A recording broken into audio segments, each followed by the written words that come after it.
نحمده ونصلي ونسلم على سيدنا ومولانا محمد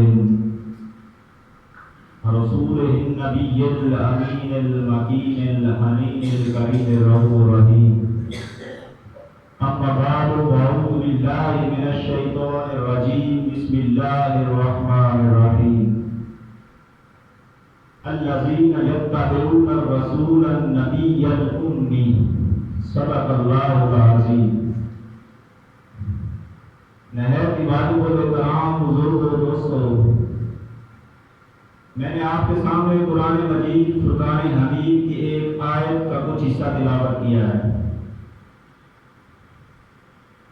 جس میں رب کائنات نے ارشاد فرمایا کہ یہ میرا جو محبوب ہے یہ نبی بھی ہے، رسول بھی ہے اور امی بھی ہے. جب رسول بھی فرما دیا، نبی بھی فرما دیا، تو پھر اس کے ساتھ امی کہنے کی ضرورت کیوں پیش آئی؟ جب رسول فرمایا تو اللہ کی تمام رسالات کے حامل ہو گئے انسانیت کی برکات علیہ السلام، اور جب نبی فرمایا تو اللہ کے تمام عطا کردہ علوم و اخبارات غیبیہ کے حامل ہو گئے. تو امی اس لیے فرمایا کہ لوگوں اس نبی اور اس رسول کی ذات کے اندر تم جتنے بھی کمالات دیکھتے ہو، علم میں، اخلاق میں، فہم میں، فکر میں، الفت میں، پیار میں، رواداری میں، حسن اخلاق میں، جود و سخا میں، جتنے بھی کمالات تم اس نبی اور اس رسول کی ذات کے اندر دیکھتے ہو، ان میں سے ایک کمال بھی کسبی نہیں، سب راہی ہیں. یعنی وہ دنیا میں کسی سے نہیں پڑھے، نہ کسی مدرسے میں گئے، نہ کسی سکول میں گئے، نہ کسی کتاب سے پڑھے، نہ کسی استاد سے سیکھے، بلکہ یہ سارے کے سارے علوم اللہ نے انہیں خود پڑھائے ہیں، خود باری تعالیٰ نے انہیں پڑھائے ہیں. تو کچھ لوگوں نے امی کا معنی کرتے ہوئے اس کا معنی غلط کیا، اس کا معنی ان پڑھ کیا، معاذ اللہ. امی کا معنی یہ نہیں ہے. امی کا معنی ہے جس میں سب کچھ جمع ہو، جس میں سے سب کچھ نکلے. امی اون سے نکلا ہے، اور اون اصل کو کہتے ہیں، اوریجن کو کہتے ہیں، بنیاد کو کہتے ہیں. تو جیسے اون سے امی ہے، اسی اون سے ام الکتاب قرآن مجید سورۃ فاتحہ کو ام الکتاب کہتے ہیں. اب سورۃ فاتحہ کو ام الکتاب کیوں کہتے ہیں؟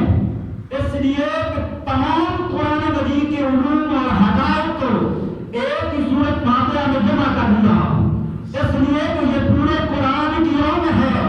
اسی طرح اولین و آخرین ساری کائنات کے علوم جس ذات کے اندر جمع ہو جائے اس ذات کو محمد مصطفیٰ کہتے ہیں، اور وہ امی ہے. تو جیسے اون سے امی ہے، جیسے اون سے ام الکتاب قرآن مجید ہے، اسی طرح اسی اون سے ام الکتاب لوح محفوظ کو بھی کہتے ہیں. اب لوح محفوظ کو کیوں ام الکتاب کہتے ہیں؟ اس لیے کہ جو علوم و حقائق قرآن میں موجود تھے وہی علوم لوح محفوظ میں بھی موجود ہے، اس لیے اس کو ام الکتاب کہتے ہیں. پھر ماں کو بھی ام کہتے ہیں. اسی طرح پھر شہر مکہ کو قرآن ام القرا کہتا ہے. اب مکہ شہر کو قرآن ام القرا کیوں کہتا ہے؟ اس لیے کہ قرآن عظیم پر اللہ نے سب سے پہلے جس گھر کو، جس شہر کو سب سے پہلے بنایا، اور جس کی اصل سے کائنات کی ابتدا ہوئی، جس کی اصل سے قرآن عظیم کی ابتدا ہوئی، اسے ام القرا کہتے ہیں. اصل میں یہ تھا ایسے کہ اللہ کا عرش یہ سب پانی تھا، اللہ کا عرش اس پانی کے اوپر تھا. اللہ نے جب زمین کو پیدا کرنا چاہا تو اس پانی میں سے جھاگ کی طرح ایک جگہ ابھری، ایک جگہ نمودار ہوئی، وہ شہر مکہ تھا. وہ زمین کا جو ٹکڑا جو پانی میں سے نمودار ہوا وہ شہر مکہ تھا. اور سب سے پہلے جو بہار بنا وہ جبل ابو قبیس تھا، اور سیدہ طاہرہ حضرت آمنہ رضی اللہ تعالیٰ عنہ کا گھر، اور بیت المقدس، بیت اللہ شریف، یہ وہ سارا خطہ اس پانی میں سے سب سے پہلے نمودار ہوا. پھر اللہ نے اس کے نیچے سے پوری زمین کو پھیلا دیا، جو پانی رہ گیا وہ سمندر بن گیا، اور جو خشک ہو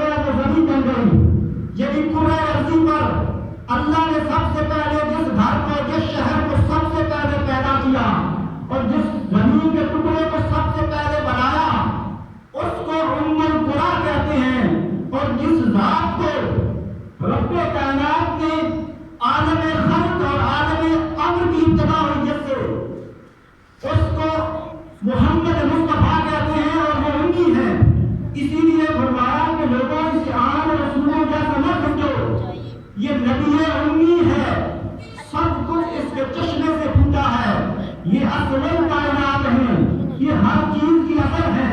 تو لوگوں جس طرح ان سے امی ہے، جس طرح ان سے کتاب قرآن مجید ہے، جیسے ان سے کتاب لوح محفوظ ہے، جیسے ان سے شہر مکہ ہے، لوگوں آگے بڑھو، اسی ان سے امت بھی ہے۔ اس کا مادہ بھی یہ بھی ان سے نکلا ہے امت، یہ بھی ان سے نکلا ہے امت، اس کا مادہ بھی ہے۔ تو امت کیا ہے؟ کو کہتے ہیں امت کہتے ہیں بہت سے انسانوں کا گروہ جو کسی ایک مذہب، کسی ایک ثقافت یا کسی ایک عمل یا کسی ایک دین پر جمع ہو جائے، جمع ہو جائے، اس کو امت کہتے ہیں۔ تو امت کا معنی بھی ہے جامعیت، تو جمع ہونے کی وجہ سے امت بنی۔ لوگوں جس طرح جمع ہونے کی وجہ سے امت بنی، تو پھر مصطفیٰ میں کیا جمع ہوا کہ وہ امت بنے؟ ارے کچھ تو امت بھی جمع ہوا ہوگا جس نے ایک وجود کو امت بنا دیا۔ وہ کیا جمع ہوا؟ جس نے ایک وجود کو امت بنا دیا، وہ وجود تو ایک تھا مگر اس میں ساری کائنات سما گئی۔ وہ وجود تو ایک تھا مگر آدم بھی اسی میں ہے، نوح بھی اسی میں ہے، ابراہیم و اسماعیل بھی اسی میں ہے، داؤد، سلیمان، زکریا، یحییٰ، موسیٰ، عیسیٰ بھی اسی میں ہے۔ ارے لوگوں رب کائنات کا حسن اگر چمکا تو سب انبیاء بن گئے، اور جب میرے مولا کا حسن ایک جگہ جمع ہوا تو مصطفیٰ امی بن گئے۔ اس کی صفیت کا حسن چمکا تو اس کا نام اس نے آدم رکھ دیا، اس کی خلیلیت کا حسن چمکا تو اس کا نام اس نے ابراہیم رکھ دیا، اس کی روحیت کا حسن چمکا تو اس کا نام اس نے عیسیٰ رکھ دیا۔ اس کے حسن کی ایک ایک تجلی چمکتی گئی، آدم و عیسیٰ بنتے گئے، اور جب ساری تجلیات حسن ایک جگہ جمع ہوئی تو مصطفیٰ امی بن گئے۔ تو جیسے ان سے امی ہے، جیسے ان سے کتاب قرآن مجید، جیسے ان سے کتاب لوح محفوظ، جیسے ان سے شہر مکہ بنا، جیسے ان سے امت بنی، لوگوں اسی ان سے ایمان بھی ہے۔ ایمان اس کا مادہ بھی الف، یہ بھی ان سے نکلا ایمان۔ تو ایمان کیا اوپر کو کہتے ہیں؟ ایمان کہتے ہیں جو متبع ہو، جس کے پیچھے چلا جائے، جسے فالو کیا جائے۔ اگر لوگوں اندر تو کوئی ایک عمل میں مبتدا ہے تو وہ ایمان ہے، اور اگر ساری کائنات کے ایمانوں کا مبتدا ہے تو وہ نبی امی ہے، کیونکہ سب کی ایمان تو اس امی میں سے نکلی، سب کی ایمان تو اس امی میں سے متولد ہوئی۔ علی کی ایمان کے جسم میں سے نکلی، امام حسن اور حسین کی ایمان کے جسم میں سے نکلی، امام زین العابدین کی ایمان کے جسم میں سے نکلی، امام محمد الباقر کی ایمان کے جسم میں سے نکلی، امام جعفر صادق کی ایمان کے جسم میں سے نکلی، امام علی رضا کی ایمان کے جسم میں سے نکلی، امام حسن عسکری کی ایمان کے جسم میں سے نکلی، امام مہدی کی ایمان کے جسم میں سے نکلی۔ اور لوگوں جس نے امت کو جو سارے ایمان دیے وہ نبی امی ہے۔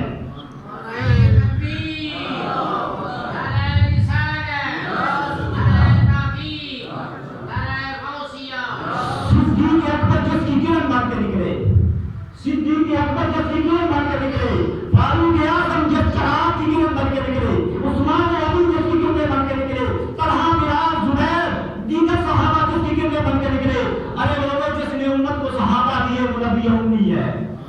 آج آپ کہتے ہیں کہ وہ نبی ان پڑھ، معاذ اللہ استغفر اللہ۔ جس نبی نے ہمیں ایمان دیے، آج ہم کہتے ہیں ہم ایمانوں والے، ہم صحابہ والے، جس نے ہمیں صحابہ دیے وہ نبی امی ہے، جس نے ہمیں ایمان دیے وہ نبی امی ہے۔ تو امی کا معنی یہ نہیں ہے، رب کائنات نے فرمایا محبوب دنیا کے پڑھے ہوئے لوگ پڑھتے ہیں بھول جاتے ہیں، ہم تمہیں ایسا پڑھائیں گے کہ آپ پڑھیں گے کبھی بھولیں گے نہیں۔ دنیا کے پڑھے اور پڑھنا اور ہمارا پڑھنا اور مصطفیٰ کا پڑھنا اس میں فرق ہے۔ دنیا کے پڑھے ہوئے لوگ پڑھتے ہیں بھول جاتے ہیں، صبح پڑھا شام کو بھول گیا۔ ہمارا پڑھنا کیا ہے؟ صبح پڑھا شام کو بھول گیا، شام کو پڑھا صبح بھول گیا۔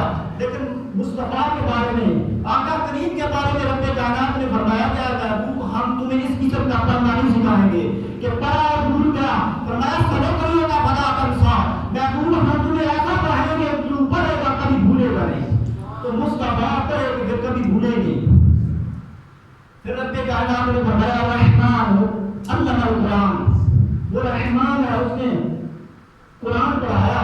کس کو پڑھایا؟ آپ میں سے کسی کو پڑھایا، آپ کو کسی نہ کسی قاری نے پڑھایا ہوگا، کسی حافظ نے پڑھایا ہوگا، ہر کوئی کسی نہ کسی قاری سے پڑھا، کسی نہ کسی حافظ سے پڑھا۔ ایک ذات وہ ہے جس نے قرآن پڑھا، اس کے رب نے پڑھایا۔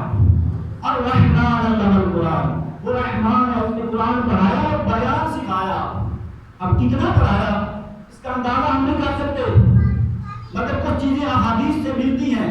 حضرت علی المرتضیٰ رضی اللہ تعالیٰ عنہ روایت کرتے ہیں، میں جابر والی روایت نہیں بیان کرنا چاہتا کیونکہ وہ اکثر آپ سنتے رہتے ہیں، ایک نئی روایت دینا چاہتا ہوں۔ حضرت علی المرتضیٰ رضی اللہ تعالیٰ عنہ روایت کرتے ہیں، فرماتے ہیں کہ رب کائنات نے نور مصطفیٰ کو اس وقت پیدا کیا جب نہ زمین تھی، نہ آسمان تھا، نہ عرش تھا، نہ فرش تھا، نہ لوح تھا، نہ قلم تھا، نہ جنت تھا، نہ نار تھا۔ انبیاء میں سے کوئی نبی پیدا نہ ہوا تھا، نہ کسی نبی کی روح اور نور تھا۔ رب کائنات نے سب سے پہلے نور مصطفیٰ پیدا کیا۔ جب لوگوں سب سے پہلے رب کائنات نے نور مصطفیٰ پیدا کیا تو پھر نور مصطفیٰ کو کہاں رکھا؟ اور تو کائنات میں تھا کچھ نہیں، تو نور مصطفیٰ بنا کر رب کائنات نے کہاں رکھا؟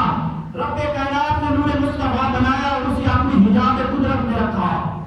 12,000 سال رب کائنات نے نور مصطفیٰ کو اپنی حجاب قدرت میں رکھا، ایک حجاب قدرت میں رکھا۔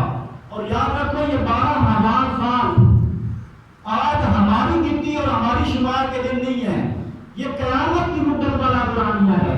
جب ایک دن 50,000 سال کا ہوگا، لوگوں جب ایک دن 50,000 سال کا ہے تو پھر ایک سال کتنی مدت کے دورانیے کا ہوگا، اور پھر 12,000 سال کا دورانیہ کیا ہوگا؟ تو اتنا عرصہ رب کائنات نے نور مصطفیٰ کو اپنے ایک حجاب قدرت میں رکھا، پھر حجاب عظمت میں رکھا، پھر حجاب نعمت میں رکھا، پھر حجاب رحمت میں رکھا، پھر حجاب سعادت میں رکھا، پھر حجاب کرامت میں رکھا، پھر حجاب ہدایت میں رکھا، پھر حجاب نبوت میں رکھا، پھر حجاب حیبت میں رکھا، پھر حجاب رتبت میں رکھا، پھر حجاب شفاعت میں رکھا۔ جب 12 مرتبہ یکے بعد دیگرے رب کائنات نور مصطفیٰ کو اپنے ان حجابات میں رکھتے رہے۔ کیوں رکھتے رہے؟ اس لیے کہ ہر حجاب میں میرے آقا کو فیض دیا جا سکے۔ جب رب کائنات نے نور مصطفیٰ کو اپنی حجاب قدرت میں رکھا تو نور مصطفیٰ کو قدرت الہیہ کا فیض مل رہا، پھر عظمت خدا کا فیض ملا، پھر نعمت الہیہ کا فیض ملا، پھر رحمت خدا کا فیض ملا، پھر ہدایت الہیہ کا فیض ملا، پھر رتبت الوہیت کا فیض ملا، پھر حیبت خدا کا فیض ملا، پھر شفاعت کا فیض ملا۔ جب 12 مرتبہ کے بعد دیگرے رب کائنات نور مصطفیٰ کو اپنا حجاب اپنا فیض دے چکے تو پھر عرش پر ظاہر کیا، اور جب قلم بنی اور لوح بنی تو قلم کو جب حکم ہوا کہ لکھو، جب رب کائنات نے حکم دیا کہ لکھ تو قلم نے جو کچھ ہو چکا تھا وہ بھی لکھ دیا، جو کچھ ہونے والا تھا وہ بھی لکھ دیا۔ اب جو کچھ ہونے والا تھا وہ بات تو آج ہماری سمجھ میں آتی ہے کہ وہ سب کچھ بعد میں ہوا۔ ارے قلم کے پیدا ہونے سے پہلے کیا تھا جو قلم نے لوح کے اوپر لکھا؟ تو قلم نے جو لوح کے اوپر سب سے پہلے جو ذکر لکھا، قلم سے پہلے ایک خدا تھا، دوسرا نور مصطفیٰ تھا۔ تو قلم خدا کو تو لکھ نہیں سکتا کیونکہ خدا تو قلم کے احاطے تحریر سے ماورا ہے۔ ایک مخلوق کی کیا ضرورت ہے کہ وہ اپنے مالک کو لکھنے لگے، اپنے خالق کو لکھنے لگے؟ لکھنا تو مخلوقات کو تھا۔ تو قلم نے سب سے پہلے جو لوح کے اوپر ذکر لکھا وہ ذکر نور مصطفیٰ لکھا۔ آج آپ اس نبی کا ذکر سن رہے ہیں، پھر رب کائنات نے نور مصطفیٰ کو ارواحنی ابوذر پر ظاہر کیا اور پھر سورۃ آدم میں ڈالا۔ پھر یہ نور مصطفیٰ چلتا چلتا نیک پشتوں میں چلتا چلتا حضرت عبداللہ حضور کے والد گرامی آپ کی پیشانی میں آ گیا۔ یہ نور مصطفیٰ وہاں سے رکتا تھا۔ ایک روز حضرت عبدالمطلب حضور کے دادا حضور کے والد گرامی کو لے کر سیدہ طاہرہ حضرت آمنہ رضی اللہ تعالیٰ کا رشتہ لینے کے لیے جا رہے ہیں۔ رستے میں سابقہ کتب کی آرما فاصلہ ہو، تورات، انجیل، زبور اور دیگر جو کتب تھی سابقہ ان کی معلومہ تھی۔ اس نے نور مصطفیٰ چمکتا ہوا جب حضرت عبداللہ کی پیشانی میں دیکھا تو اس نے حضرت عبداللہ سے کہا کہ عبداللہ میری عبداللہ سے شادی کا تو میں 100 اونٹ لگے ہوئے تحفے میں دوں گی، مگر حضرت عبدالمطلب نے اس کی بات نہ سنی، آگے چل پڑے۔ حضرت آمنہ کا نکاح حضرت عبداللہ سے ہو گیا۔ پھر یہ نور مصطفیٰ حضرت سیدہ طاہرہ حضرت آمنہ رضی اللہ تعالیٰ عنہ منتقل ہو گیا۔ حضرت عباس بن عبدالمطلب حضور کے چچا وہ آقا علیہ السلام کے بچپن کا واقعہ آپ سے بیان کرتے ہیں۔ آقا علیہ السلام سے آقا علیہ السلام پر ایمان لانے کے بعد یہ واقعہ بیان کرتے ہیں کہ آقا جب آپ چھوٹے تھے اور حلیمہ سعدیہ کی گود میں تھے، وادی بنو سعد میں تھے، تو میں ایک روز آپ سے ملنے کے لیے وادی بنو سعد میں گیا، حلیمہ کی بستی میں گیا، میرے دل نے چاہا کہ میں جا کر اپنے بھتیجے کو دیکھوں۔ آقا میں وادی بنو سعد میں گیا، میں نے جا کر دیکھا کہ آقا آپ کے منہ کو تشریف فرما تھے اور آپ کی مبارک انگلی آسمان کی طرف گھوم رہی تھی۔ پھر میں نے آسمان کی طرف دیکھا تو جس طرف آپ کی مبارک انگلی گھوم رہی تھی اسی طرف آسمان کا چاند بھی گھوم رہا تھا۔ آقا وہ آپ کا بچپن میں تو گھومے میں اپنی انگلی کے اشارے سے چاند کو گھمانا آج تک میری سمجھ میں نہیں آیا۔ آج عمر بیت گئی ہے، آقا وہ بچپن میں تو گھومے میں انگلی کے اشارے سے چاند سے کھیلنا آج تک میری سمجھ میں نہیں آیا۔ میرے آقا نے فرمایا چچا عباس تم اتنی سی بات پر حیران ہو، کیا میں تمہیں اس سے زیادہ بڑی عجیب بات نہ بتاؤں جو تمہیں حیران کر دے؟ فرمایا آقا بتائیں۔